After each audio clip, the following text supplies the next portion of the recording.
Forgiveness and accountability. The content for this podcast comes from my book, Advanced Success Secrets. You get a free copy of each of my bestsellers at alexhammerbooks.com.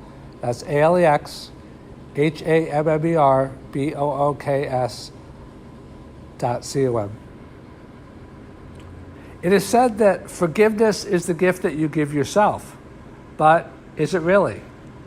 Yes, it is. Although many of us don't believe it. How do I know that? Take one look at the world. For many years, I lived with a heavier footprint. No, not a carbon footprint, but a life footprint. I felt a weight on me, a struggle, a battle in life. It seemed so hard at times even to make ends meet, much less thrive. I didn't realize that life is a battle, but a battle with oneself. When others antagonize us, they're doing us a favor, parentheses within reason. They're teaching us, if we learn the lesson, that we don't need to fight all the time to get what we want in life. In fact, this is precisely the thing that is holding us back. When we don't forgive, we see enemies. Fundamentally, this is because we feel vulnerable in some way. And remember, feelings are powerful in regards to the law of attraction. When we feel vulnerable, we are vulnerable. Maybe not in the deepest sense in which life loves us and, quote, parentheses, I believe but can't prove or know for sure that we are perhaps immortal, but in our life experience. Call it karma, call it the law of attraction, call it what goes around comes around. Or call it frosted flakes if you want to. The principle is the same. When we see enemies, we have enemies. We create them. When we feel vulnerable, we are vulnerable. We create it. This is a little bit of a simplification, but not too much. When considering whether forgiveness is a gift you give yourself, ask yourself this question. What is the result of living in unforgiveness? What is the result of living with a heavy heart? What is the result of living with stress? What is the result of living with feeling that one is vulnerable? You can come up with your own answers, I am sure. They say that you cannot give away something which you already are. That should be a little bit different, note to podcast. It should be that you cannot give away something which you are not already are. Another way of saying that famously is, you must be the change that you seek to see in the world. You are that change. I put it in caps because to my mind, it is that important. It may seem a little hokey, perhaps along the lines of mind over matter, or faith can move mountains, and you may be skeptical because when is the last time that you saw a mountain being moved?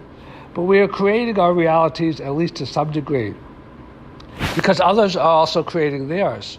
We have some limitations, some solid limitations in terms of what we may be able to influence in the public space. We each have a sphere of influence, but you do have a major effect on your own life, and to a lesser extent on the lives of others as well. We're not passive agents. We are creators. So this is a great power that we need to learn to harness well.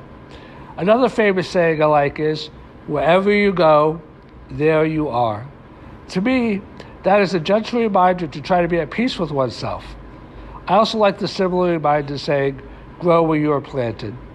If you believe in perfect timing and perfect moments, as I do, and even perfect results, perhaps a little more bold on that one, then you know, as is famously said, that God doesn't make mistakes. Or, as Einstein said, God doesn't play dice for the universe. If we are where we should be learning, or at least with the opportunity to learn what we should learn, then why does it all seem so difficult? Glad you asked. And it's a question we all asked. I've asked it many times. The best answer to that question that I've been able to come up with is that, to a certain measure, life is often as easy or difficult as we make it. There are certain objective things in the world. This does include plenty of challenges, to be sure. But when we struggle against them, when we fear them, when we hate them, then things can reach a point of seeming almost unmanageable. I said earlier that I believe that as human beings we can generally, for the most part at least, be about as happy or unhappy as we make up our minds to be. It's a choice.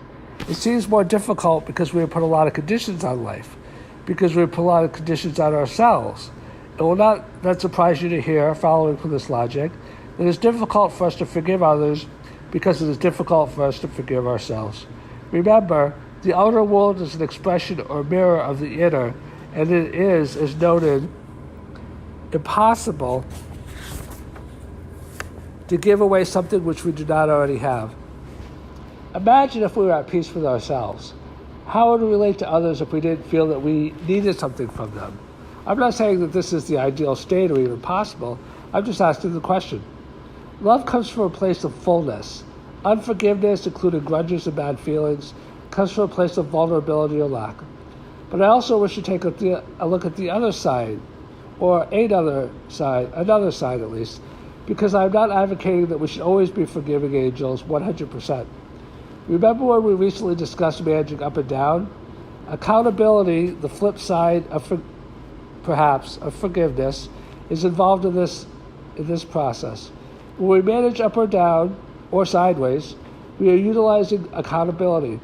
Our notion of accountability, anyways. We may call it fairness. Justice is a notion of accountability, expressed in its, I believe, watered down but still valuable rubric of laws, entitled the criminal justice system, justice in capital letters. Laws do not always have justice, but that is the ideal.